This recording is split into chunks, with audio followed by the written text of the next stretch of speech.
Bonjour à tous. De 1960 à 2020, les pays africains ont fait succéder des programmes scolaires et d'éducation pour à la fin fabriquer des citoyens qui n'ont aucun lien avec leur pays, aucun attachement à la patrie et mieux encore aucun apport pratique à l'évolution de leur pays, bien au contraire. Si l'affaire de désert de compétences a choqué plus d'un, il n'en demeure pas moins vrai que le réalisme appelle à s'interroger sur les profils de citoyens que fabriquent les systèmes éducatifs au regard du contexte très dynamique et très évolutif du monde. En Afrique, comment apprécier ce qui se fait comme enseignement et éducation dans les écoles, lycées et collèges en Afrique et quel apport à la construction de citoyens utiles pour la République, notamment au Bénin. Nous faisons le débat sur l'actu matin ce matin, ce sera dans une heure de temps environ. Notre invité ce matin, c'est Eugène Azatassou du Parti Les Démocrates. Il a été récemment porté leader du creuset de concertation des partis de l'opposition. Avec lui, nous allons discuter de la pertinence de l'entreprise et de ses projections en lien avec les consultations électorales de 2026. Bienvenue à tous.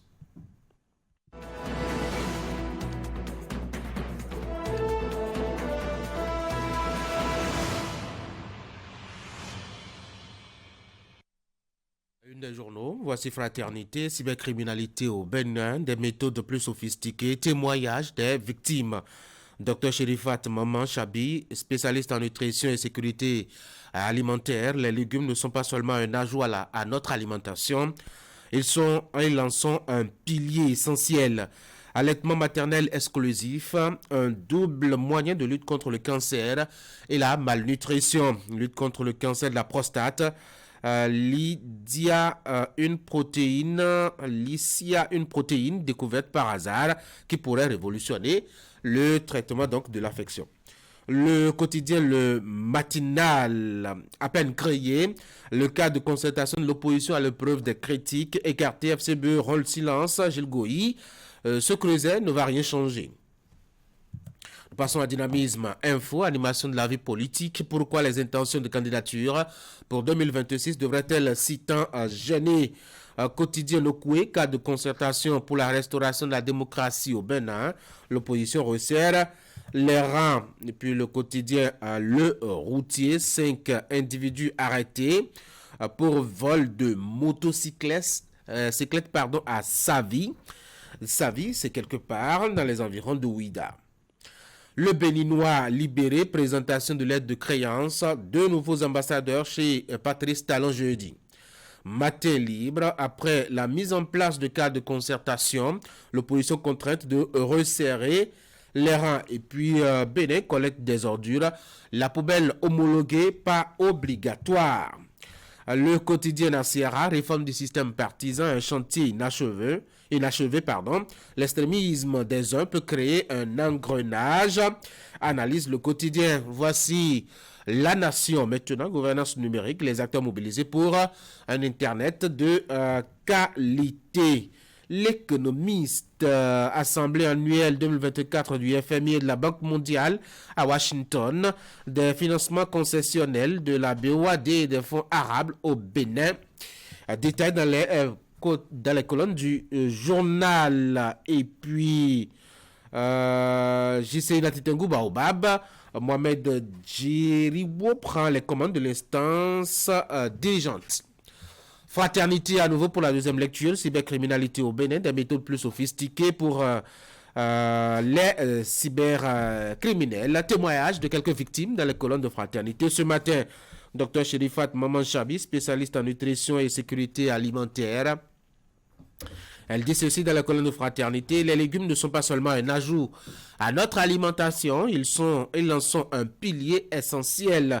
Allaitement maternel exclusif, un double moyen de lutte contre le cancer et la malnutrition.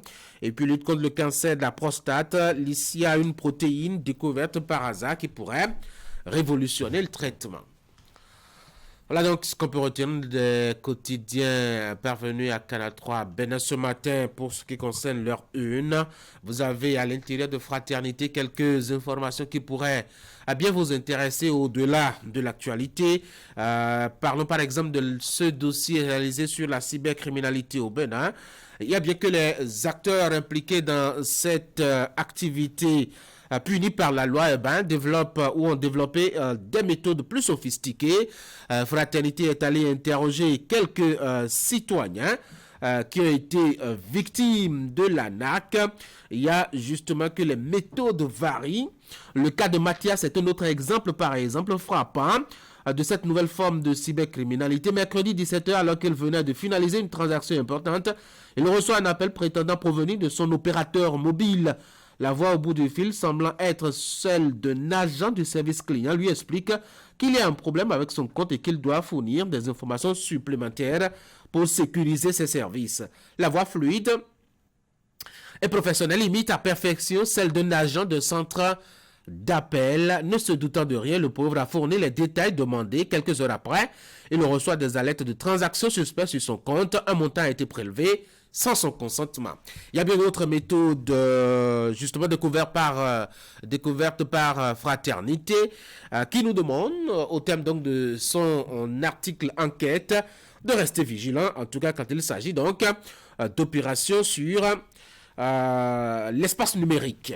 Vous avez à la page 9 l'actualité sur le continent et à l'international.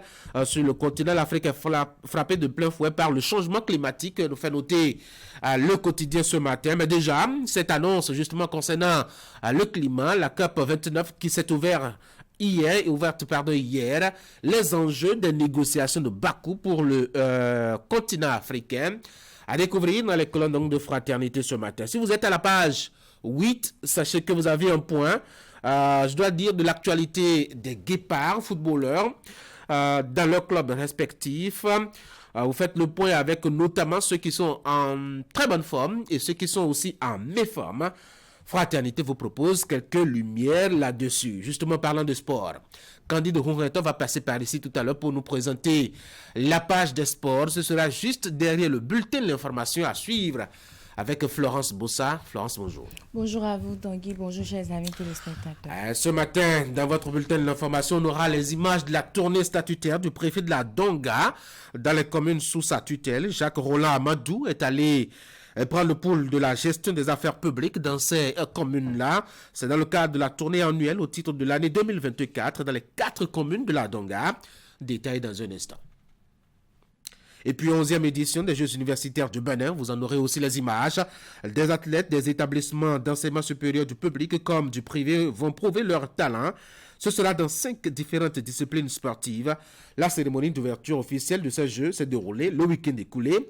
C'était à Djougou, donc en présence de plusieurs autorités politico-administratives, comme vous le voyez sur cette image-là. Voici le bulletin.